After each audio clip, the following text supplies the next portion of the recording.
warahmatullahi wabarakatuh. Perkenalkan, nama saya Tria Adinda. Saya di sini akan menjelaskan tentang kehamilan ektopik terganggu. Kita mulai dari pengertiannya.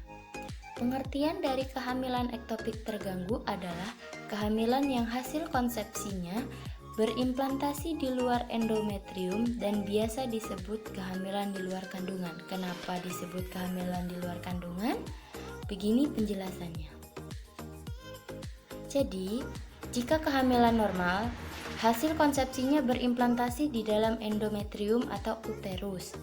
Sedangkan pada kehamilan ektopik terganggu, itu berimplantasi di selain uterus, yaitu biasanya di saluran tuba, bisa di ovarium, bisa di abdominal, dan juga bisa di serviks atau leher rahim. Dari keempat lokasi ini yang paling sering terjadi yaitu di saluran ampula tuba. Untuk kehamilan ektopik ini, jika implantasinya pecah akan membahayakan sang ibu dan kehamilannya.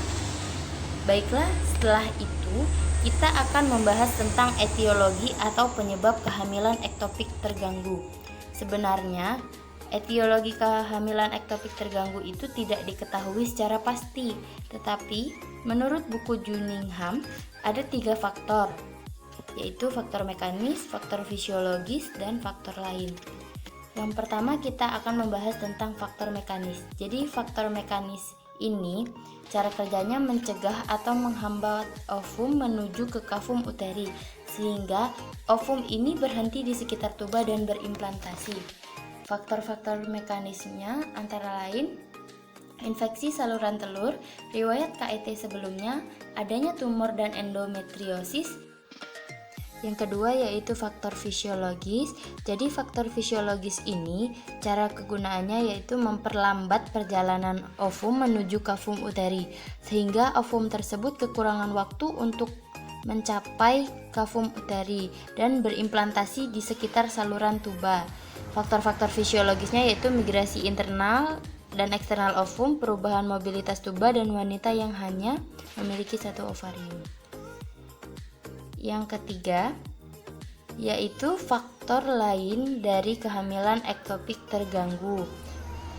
Selain dari faktor mekanis dan fisiologis, ada juga faktor lain yang mempengaruhi etiologi kehamilan ektopik terganggu seperti adanya kelainan zigot, kehamilan di atas usia 35 tahun, adanya penggunaan hormon progesteron dan estrogen pada alat kontrasepsi oral, dan pembesaran ovarium, serta pemakaian antibiotik pada infeksi tuba.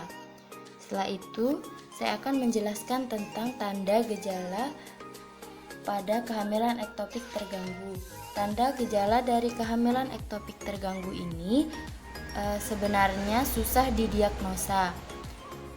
Tanda dan gejala kehamilan ektopik itu adanya amenorrea, nyeri perut, nyeri bahu, dan perdarahan. Saya akan menjelaskan tentang amenorrea. Amenorrea atau tidak haid selama beberapa waktu atau siklus biasanya terjadi pada kehamilan normal juga. Tapi yang membedakannya, kalau KET amenorrea-nya akan terjadi lama sampai kematian janin. Setelah itu, nyeri perut. Nyeri perut ini berfokus pada perut bagian bawah.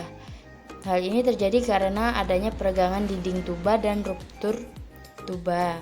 Nyeri yang dirasakan oleh beberapa ibu itu berbeda-beda, tergantung penyebabnya. Jika karena ruptur tuba, ibu akan mengalami nyeri perut yang hebat dan dapat menyebabkan ibu pingsan. Sedangkan jika karena peregangan dinding tuba, ibu akan mengeluh sakit perut karena darah masuk ke dalam rongga perut.